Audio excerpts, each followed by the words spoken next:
I was standing on my porch this morning, and this package was just there. Yeah, magic. Total magic. Yeah. I ordered it on my phone yesterday, while I was waiting for a coffee. Right. And less than 24 hours later, boom, it's at my door. It feels so automatic. It does. You click a button, a box moves from point A to point B.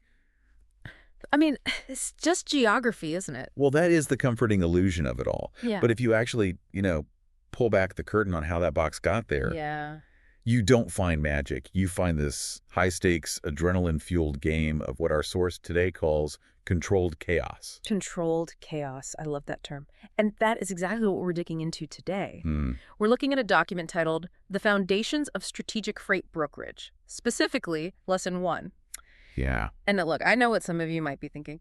Freight brokerage? Are we really going to talk about paperwork and trucking permits? Sounds a little dry on the surface, I'll give you that. It really does. Yeah. But reading this, I realized this isn't really about trucks at all. It's about risk. It's about psychology. And it's about this invisible architecture holding the whole economy together. That's a great way to put it. I think the mission for this deep dive is to really shatter one specific myth. And that is? The myth of the middleman. Right, because that's the reputation. Right. The broker is just the person in the middle. I have freight, you have a truck, the broker introduces us and, takes a cut. The Uber model. Exactly, the Uber model, Airbnb. Why is that view so wrong?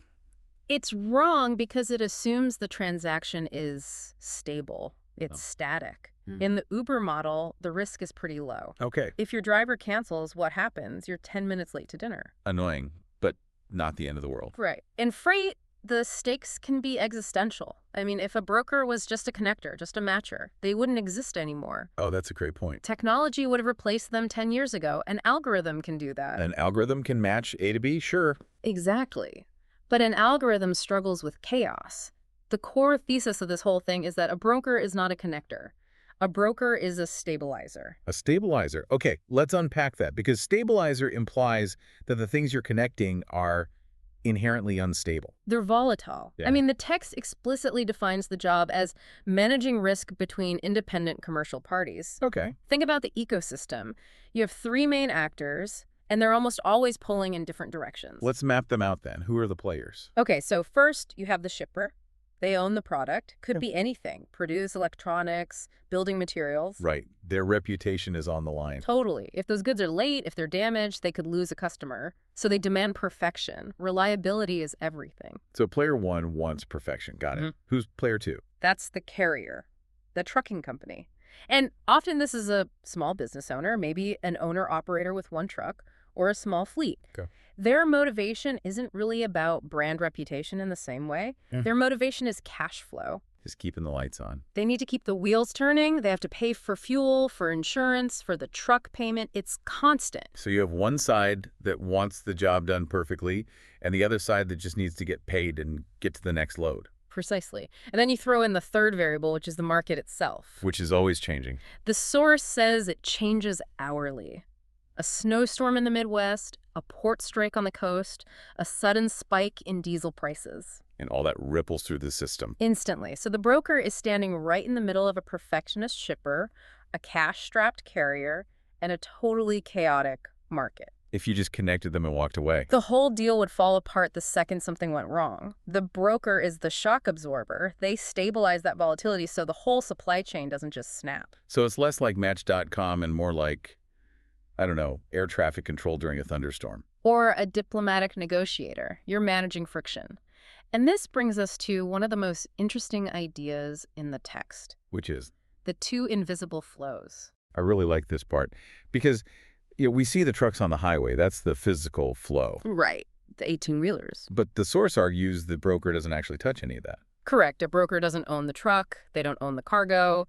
If they're doing their job right, they never even physically see the product. They operate entirely in this invisible realm. Exactly. They manage the flow of information and the flow of money. Okay, let's break those down.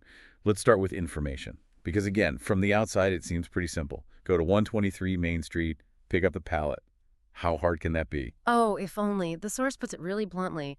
If information fails, operations fail. Okay. It's not just an address. It's pickup reference numbers, specific delivery windows, commodity requirements, temperature settings, special instructions. Give me a disaster scenario. What happens if a broker gets lazy with the info? Okay, perfect example. A broker sends a truck to a pickup but gets the reference number wrong by a single digit. Just a typo. Simple mistake. It's just a typo. So the driver arrives. He's been driving for 4 hours to get there. He pulls up to the guard shack, gives the number. And the guard says, That number doesn't exist. and the guard isn't going to let him in just to figure it out? Absolutely not. Security turns him away. So now the driver is furious. He's burning fuel, burning his legal driving hours, and making zero money.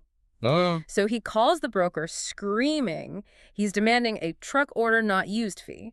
Meanwhile, the shipper is furious because their dock door is empty and their freight isn't moving. And the broker is just stuck in the middle, taking angry calls from both sides, all because of one wrong number. One digit. The broker is the architect of the information. If that blueprint is wrong, the building collapses. You have to be the guardian of that data. Wow. Okay, so that's the information flow. Now let's talk about the money flow. The source says if money flow fails, your business collapses. This feels like it's about more than just sending an invoice. It is. This is what they call the silent killer of brokerage firms. The silent killer. It all comes down to the gap in timing. In this industry, shippers, especially the big ones, they pay slowly. They might have terms of net 60 or net 90. So they don't pay you until like 3 months after the job is done. Right. But the carrier, the person with the truck, they need money now. They need to buy fuel for the next load. They often expect to be paid in just a few days or maybe 70 days max. So the broker is paying the truck before the broker gets paid by the client. Yes, you're fronting the cash. You are essentially acting as the bank. The text calls this cash flow exposure. Right. So imagine you move $100,000 worth of freight in a month. You might have to pay out $85,000 to carriers almost immediately, but you won't see that $100,000 coming in for months. And if you don't have that 85 grand just sitting in the bank, you're done. You are insolvent, and it's a tragic way to fail because you can be profitable on paper. You could have a great margin, but you literally grow yourself into bankruptcy because you ran out of cash to pay your trucks. I have to imagine word travels fast among drivers if you stop paying. Instantly. If a broker pays late or stops paying, they get blacklisted on load boards. No trucks means no business. It's over. So you're juggling these two invisible flows, complex data, dangerous cash gaps, and you're also dealing with what the source calls operational reality. Or, as we said before, controlled chaos. I want to read this list of stressors from the text because it really paints a picture. It says the day-to-day is cold calls that go nowhere, shippers who ignore you, carriers who cancel last minute, insurance certificates that don't match. And my personal favorite from that list is angry warehouse managers. It's so specific. Why is the warehouse manager always angry? Because their entire job is measured on efficiency. If a truck is late, or if the driver doesn't have the right paperwork, it backs up their whole facility. Right. And they don't yell at the driver. They call the number on the bill of lading. They yell at the broker. So to recap, you're a shock absorber for risk, a bank for cash flow, a librarian for data, and a punching bag for angry warehouse managers. That should be on the recruitment poster. It really should. Yeah. It raises the question, why do people do this? And why do people think it's easy money?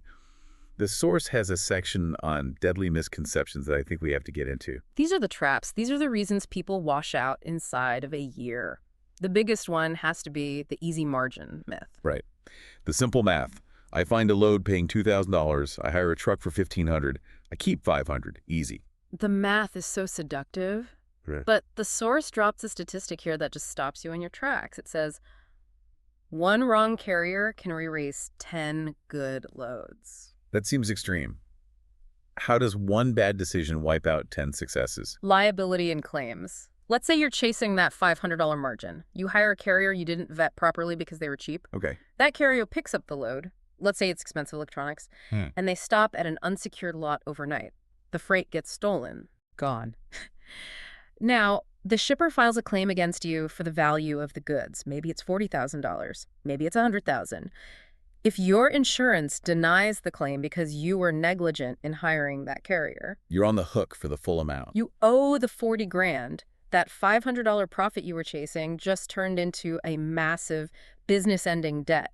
That's how one wrong carrier erases months of work. And that leads right into the second misconception. It's just sales. I feel like a lot of people get into this because they're good talkers. They think, I can sell anything. I can sell freight. And sales is the entry point, for sure, but the text makes a really critical distinction.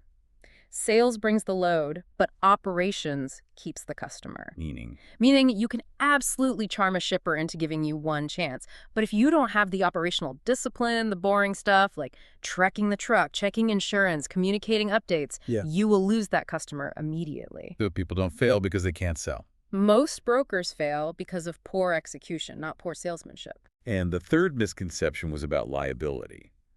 We touched on this, but the phrase that stuck with me was commercial responsibility. Even if you don't own the freight, you own the choice. That's the legal reality. It's called negligent hiring. If you hire a truck with a terrible safety rating or expired insurance and that truck causes an accident, a lawyer is going to come after the broker for putting an unsafe vehicle on the road.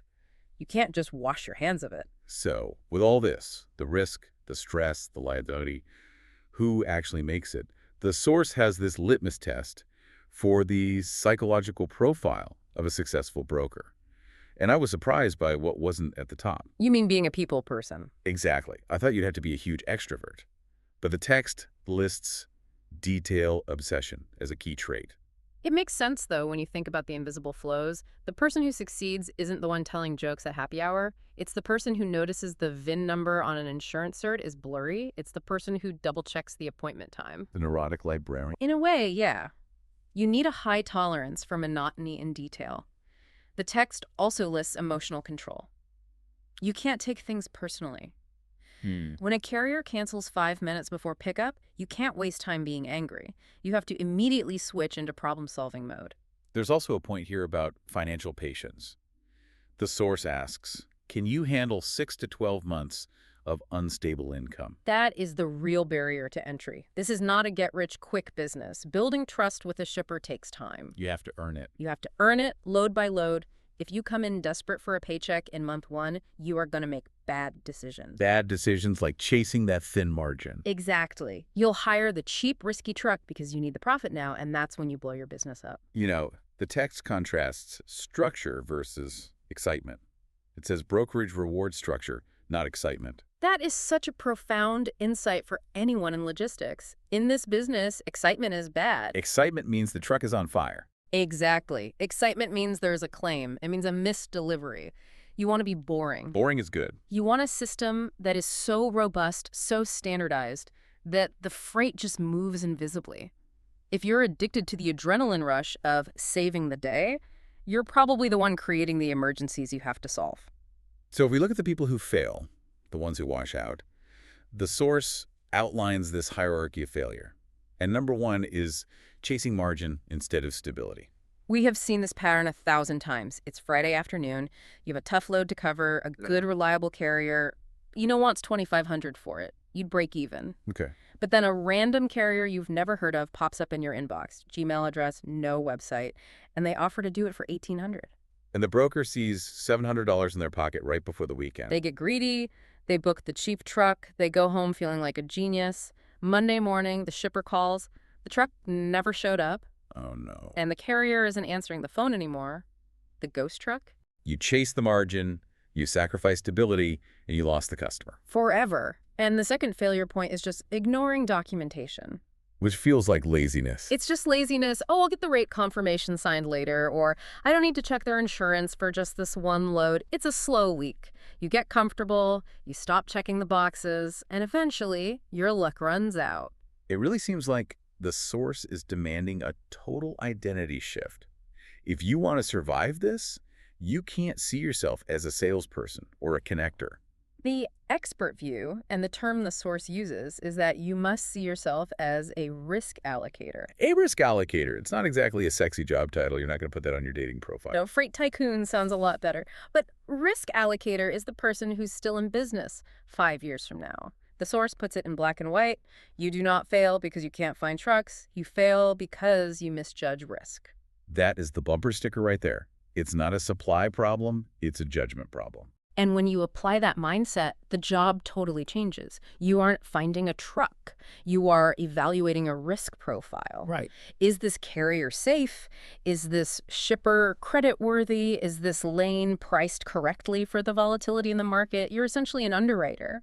It just completely changes how I look at the whole economy. We started this talking about the magic button clicking buy and getting a package. Right. But once you see the mechanism, You can't unsee you it. really can't. Every time I see a semi-truck on the highway now, I'm not just seeing a vehicle. I'm thinking about the contracts, the insurance certificates, the cash flow floating the diesel fuel, and the risk allocator sitting in an office somewhere just sweating the details so that truck keeps moving. It gives you a new respect for the quote-unquote boring jobs. It really does.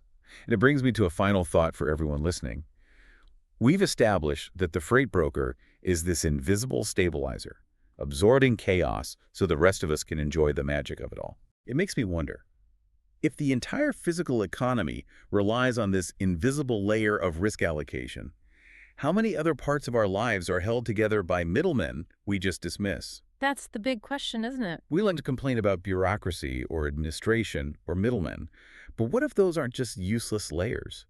What if those are the only things keeping the whole system from collapsing into total chaos? We often don't value the shock absorbers until the road gets really bumpy. Exactly. So the next time you track a package and it arrives on time, maybe spare a thought for the controlled chaos that made it happen. Thanks for listening to The Deep Dive. See you next time.